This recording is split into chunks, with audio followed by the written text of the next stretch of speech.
Febriani, mahasiswa PPG dalam jabatan kategori 2 tahun 2022 Universitas Negeri Medan.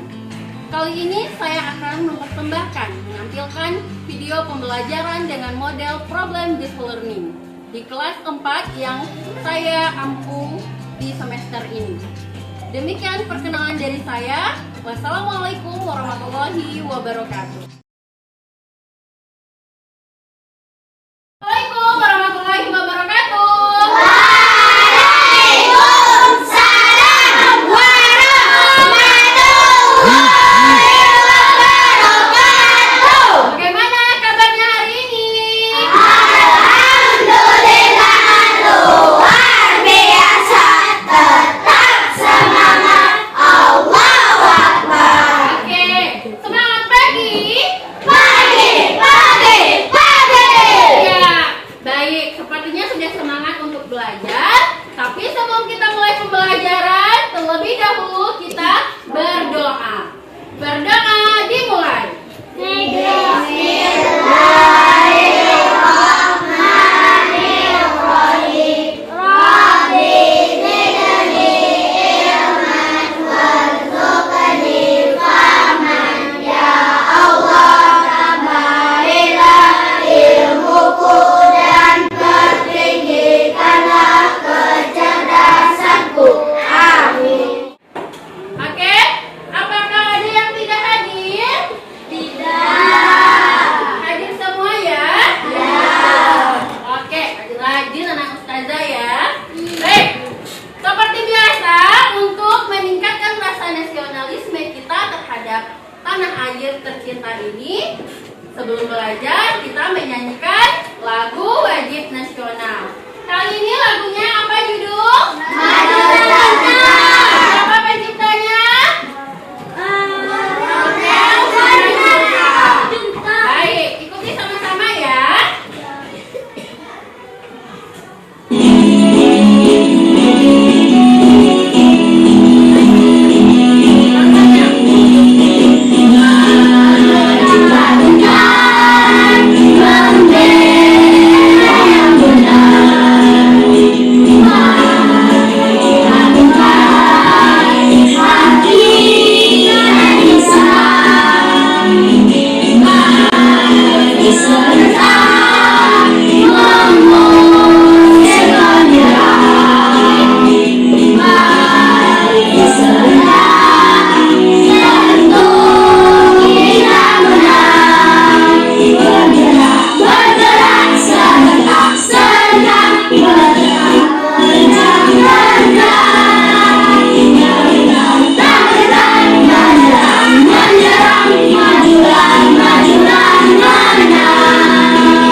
Baik, kita mulai belajar hari ini. Siapa yang masih ingat kemarin kita sudah belajar apa? Iya, kemarin kita sudah belajar tentang perjuangan pahlawan di Indonesia. Nah, pada hari ini kita juga akan masih melanjutkan pembelajaran yang kemarin, yaitu tentang pahlawan. Tapi pada hari ini kita akan belajar tentang perjuangan pahlawan pada masa kerajaan Islam. Siapa saja pahlawan dari kerajaan Islam? Tahu antum? Belum tahu. Nah, jadi tujuan pembelajaran kita hari ini, setelah antum menonton tayangan video tentang pahlawan nanti, antum akan tahu siapa saja nama-nama pahlawan di kerajaan Islam. Terus antum juga akan tahu nanti akan ustazah bagikan teks yang bercerita tentang pahlawan yang ada di daerah kita ini, yaitu daerah Provinsi Jambi. Nah, setelah membaca teks tersebut, antum akan tahu siapa nama pahlawan kita pada masa kerajaan Islam yang ada di Provinsi Jambi. Sampai di sini paham tuh? Coba antum amati gambar yang ada di depan sini. Adakah yang tahu di depan papan tulis ini nama pahlawannya siapa? Belum tahu. Asal daerah pahlawannya ada yang tahu? Belum tahu.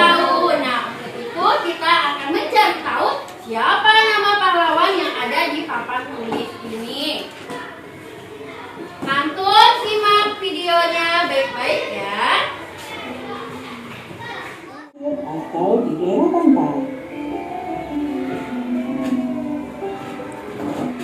Penyebabnya adalah karena adanya kerjasama dagang antara pedagang Islam dengan pedagang-pedagang di Indonesia. Seiring dengan semakin kuatnya pengaruh Islam di kalangan penduduk, mendorong tumbuhnya kerajaan-kerajaan Islam di Nusantara. Sehingga banyak tokoh atau pahlawan yang berasal dari kerajaan-kerajaan Islam Anseatic London atau penguasa atas 72 pulau berpenghuni yang meliputi pulau-pulau di Nusantara bagian timur, Kepulauan Banda Selatan, dan Kepulauan Masa. Tokoh yang kedua adalah Sultan Iskandar Muda dan Kerajaan Aceh. Sultan Iskandar Muda memulai pemerintahannya pada tahun 1607 di usia 14 tahun. Dari awal masa pemerintahannya, Sultan Iskandar Muda segera melakukan serangkaian tindakan angkatan laut yang memenangkan kembali atas bagian barat laut Kepulauan Indonesia. Di bawah kepemimpinan Sultan Iskandar Muda, Kerajaan Aceh mengalami masa jayanya. Karena Sultan Iskandar Muda melakukan ekspedisi penaklukan ke daerah sekitarnya.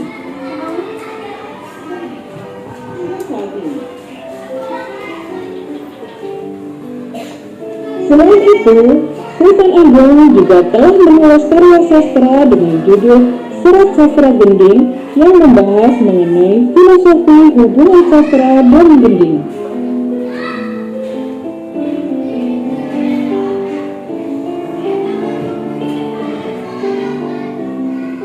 Sultan Agung sangat dihormati di dunia bagi masyarakat.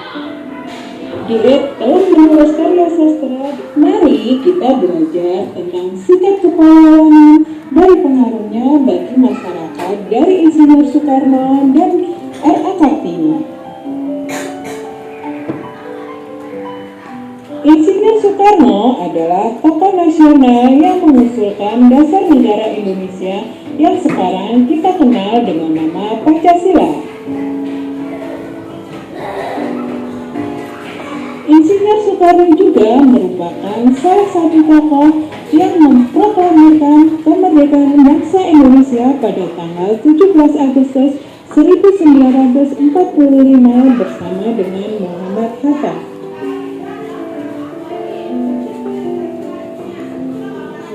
Raden Ajeng Kartini adalah tokoh nasional yang memperjuangkan kesetaraan hak untuk perempuan Indonesia. Videonya tadi? Sudah. Nah, dari video tadi, kira-kira apa yang antum tahu? Nama pahlawan kerajaan Islam. Kita tahu siapa saja pahlawan yang ada pada masa kerajaan Islam. Nah, dari gambar pertama tadi kan antum nggak tahu siapa nama pahlawan tersebut. Setelah menonton video tadi, tahu nggak nama pahlawannya? Sudah tahu? Oke, coba lihat yang pertama ini. Siapa nama pahlawannya? Sultan Bahadur. Iya, yang kedua siapa? Sultan Iskandar Muda. Dari mana Sultan Iskandar Muda? Dari Aceh. Yang ketiga ada siapa? Sultan Agung. Iya, asal daerahnya dari Mataram. Sudah tahu siapa saja pahlawan pada masa kerajaan Islam? Sudah. Nah, kalau ini rata-ratanya pahlawan dari daerah Aceh, daerah Mataram, di daerah kita Provinsi Jambi. Antum tahu nggak siapa nama pahlawannya? Sudah tahu belum? Sudah tahu belum? Belum. Untuk itu, coba lihat di bahan ajarnya. Nah, sudah Ustazah letakkan di situ siapa nama pahlawan yang ada di Provinsi Jambi pada masa kerajaan Islam. Siapa di situ? Sultan Iya, Sultan Ta. Coba baca judulnya. Apa itu judulnya? Bisa Sultan Taha pahlawan nasional dari Jambi yang dapat julukan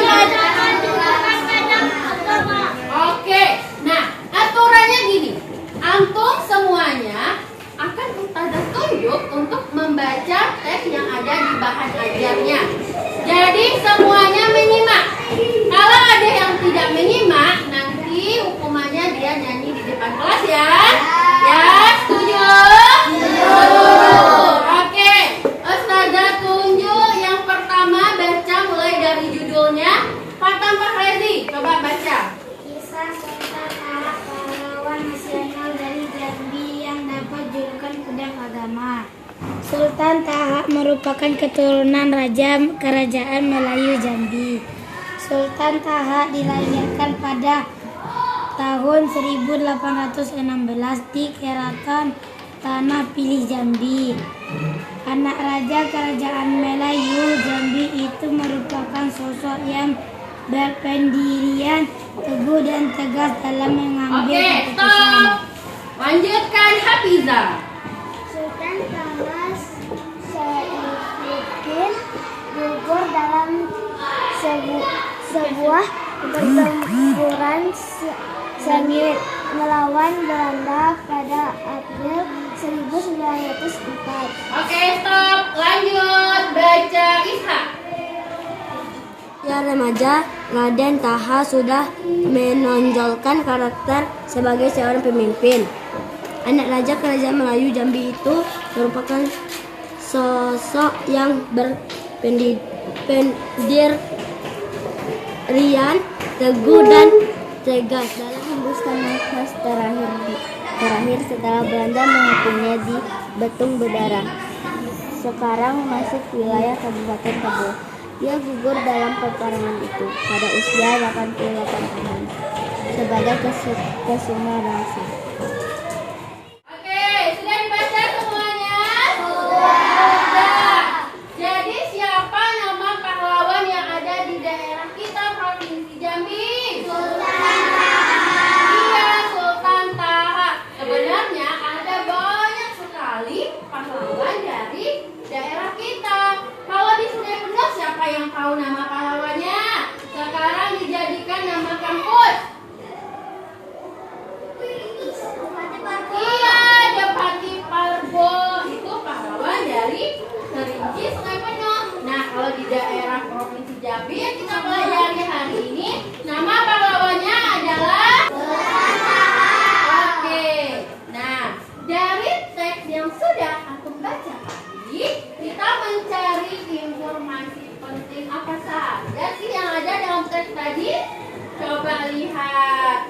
Ada berapa paragraf? Ada 5 paragraf. Baik. Antum akan membuat informasi penting dan dituliskan di karton yang sudah disediakan. Satu kelompok akan mendapatkan 2 karton. Dapat kartonnya tadi? Ya. Nah, antum tuliskan informasi penting apa saja yang antum dapatkan dari teks yang sudah dibaca. Nah, terus setelah itu kelompok siapa yang diskusinya cepat selesai dan cepat mendapatkan informasi penting yang ditulis di dalam karton tadi, langsung maju ke depan dan tempelkan di papan tulis. Kelompok yang tercepat itulah pemenangnya. Ustazah kasih waktu 3 menit mulai dari sekarang.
masing-masing. Nah, di sana antum diminta membuat informasi penting dalam bentuk peta pikiran.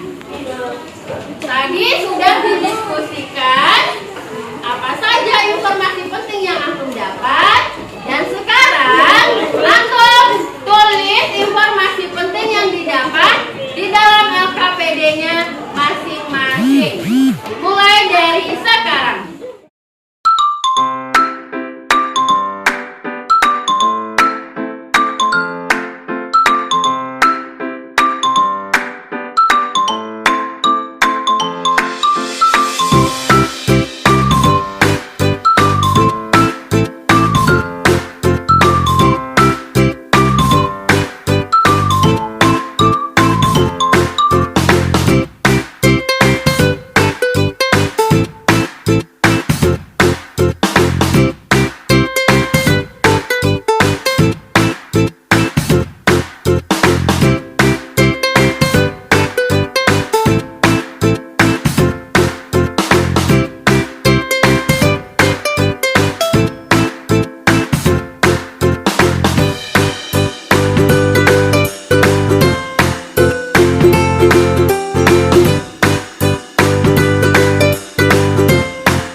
Bagaimana jawabannya?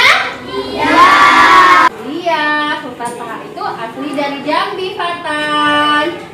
Gimana yang lain? Sudah paham? Sudah. Oke, sudah selesai LKPD-nya dikerjakan. Sudah bisa dibuat informasi penting dalam bentuk peta pikiran.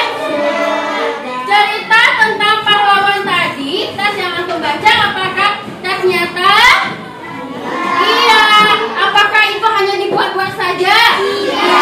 Berarti cerita teks pahlawan Sultan Taha tadi adalah cerita nyata yang benar-benar pernah terjadi. Nah, sekarang kita lanjut belajar mengenai teks non-fiksi dan teks fiksi. Kalau cerita tadi tentang pahlawan itu menurut antum apakah masuk ke teks non-fiksi? Apakah teks fiksi? Teks non-fiksi. Jadi teks non-fiksi itu adalah peristiwa nyata. Nah, kalau teks fiksi itu apa? Ada yang tahu? Belum tahu. Nah, antum mau tahu? Oke. Sebelum itu coba lihat di bahan ajarnya. Di sana sudah ada teks cerita yang judulnya tentang kisah anak kambing dan serigala. Nah, aturannya masih sama. Bacanya Ustazah tunjuk. Dimulai dari Nafa. Sang ibu kambing ingin pergi ke hutan untuk mencari makanan. Berniat untuk tidak mengajak anaknya, ibu kambing mengajarkan kepada sang anak untuk tidak membukakan pintu kepada siapapun. Oke, stop. Lanjut Yazid. Agar anak kambing tetap aman di dalam rumah, ibu kambing mengajarkan sebuah lagu kepada anaknya sebagai petanda bahwa itu adalah ibunya. Dia langsung melancarkan aksinya dengan menyanyikan lagu yang dibuat ibu kambing.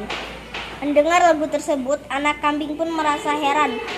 Pasalnya, ibunya baru saja keluar rumah dan suara yang terdengar pun berbeda dari suara ibunya. Oke, stop. Lanjutkan baca Fatih. Mengintip lewat gerbang jendela. Betapa terkejutnya anak kambing saat melihat seekor serigala berada di depan rumahnya. Merasa terancam dan ketakutan, anak kambing pun berteriak dan membuat binatang lain yang Oke, sudah dibaca teksnya? Sudah. Apa ceritanya tentang? Kisah anak kambing dan serigala. Nah, menurut antum, kisah anak kambing dan serigala ini apakah benar-benar ada di dunia nyata? Tidak. Tidak. Kenapa? Apakah kambing itu kan di cerita tadi bisa berbicara? Tidak. Serigala juga bisa berbicara. Apakah benar kambing dan serigala bisa berbicara? Tidak. Tidak. Jadi apakah termasuk tes non fiksi apa tes fiksi? Tes fiksi. Tes fiksi. Jadi apa itu tes fiksi? Cerita hayalan. Iya, cerita hayalan yang dibuat-buat saja oleh pengarangnya. Sudah paham tuh sampai sini? Paham. Jadi sekarang sudah bisa membedakan yang mana tes non fiksi dan tes fiksi? Sudah. Nah, Ustazah kasih waktu antum berdiskusi kelompok selama 3 menit. Nah, kita akan melakukan kuis estafet namanya.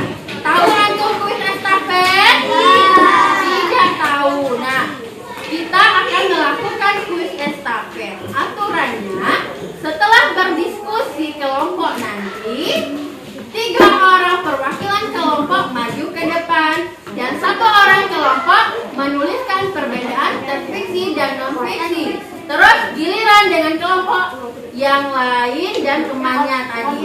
Nah, paham toh? Oke.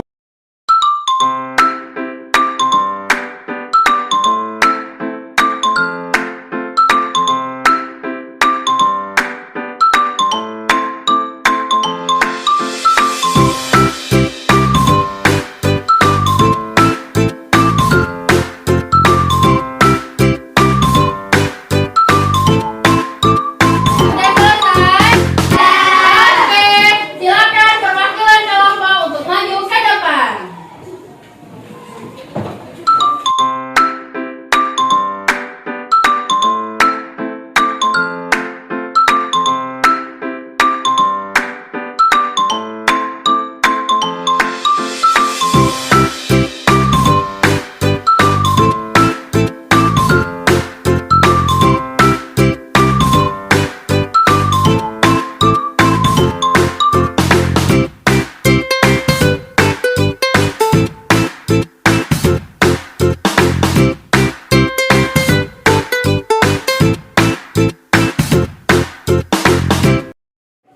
Mari kita koreksi sama-sama. Dari kelompok 1, tes non fiksi itu adalah peristiwa nyata dan kisah sejarah. Betul apa salah? Betul. Terus dari kelompok 2 katanya tes fiksi itu adalah cerita hayalan. Contohnya itu ada dongeng. Jadi, perbedaan tes non fiksi dan tes fiksi. Kalau tes non fiksi adalah Peristiwa nyata. tes fiksi? Cerita hayalan. Iya. Paham tuh? Paham. Oke, baik. Sekarang coba buka di LKPD-nya masing-masing. Lihat di sana apa perintahnya? Membuat perbedaan tes non fiksi dan tes fiksi. Antum tuliskan kembali yang sudah didiskusikan tadi bersama kelompoknya. Dimulai dari sekarang.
fiksi cerita khayalan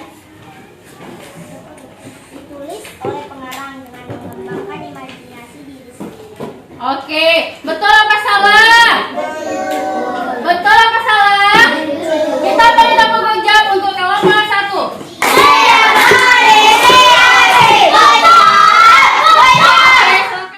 Ke depan. Oke, coba kelompok 2. Silakan. Perbedaan teks non-fiksi dan teks fiksi. Teks non-fiksi kisah sejarah, teks fiksi dongeng. Oke, bagaimana menurut antum?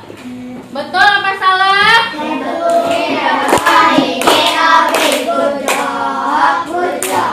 Jadi teks non-fiksi itu adalah berupa peristiwa nyata, kisah sejarah yang benar-benar terjadi. Sedangkan teks fiksi itu adalah cerita khayalan yang dikarang oleh pengarangnya. Jadi tidak benar-benar terjadi. Contoh dongeng yang pernah dibaca, Anak Kambing dan Serigala. Sampai sini paham tuh? Berarti semuanya sudah paham? Apa teks non-fiksi? Apa teks fiksi? Tepuk tangan.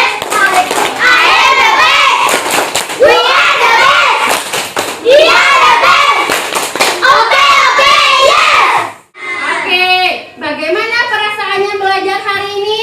Senang. Nah, sekarang Ustazah bagikan evaluasi untuk antum kerjakan.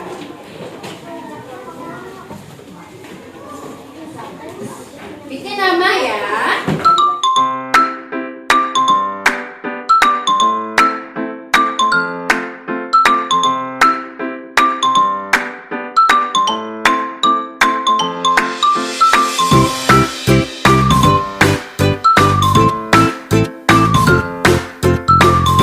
Sudah selesai? Sudah. Oke, kumpulkan di kelompoknya masing-masing. Iya.